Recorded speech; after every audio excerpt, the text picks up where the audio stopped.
በልጅነት አትሞቱ አሜን በሽምግልና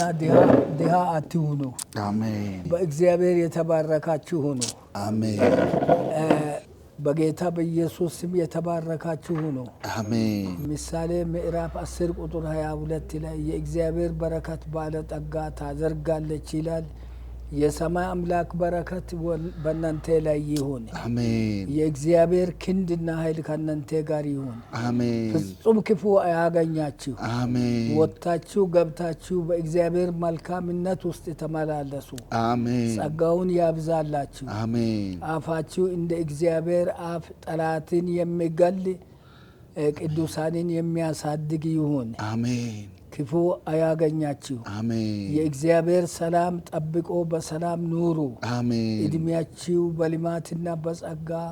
በእግዚአብሔር በረከት ይለቅ አሜን ይኖር አሜን ጸጋውን ያብዛላችሁ ጌታ አብዝቶ ይባርካችሁ ስለ ሁሉም እግዚአብሔር ይመስገን አሜን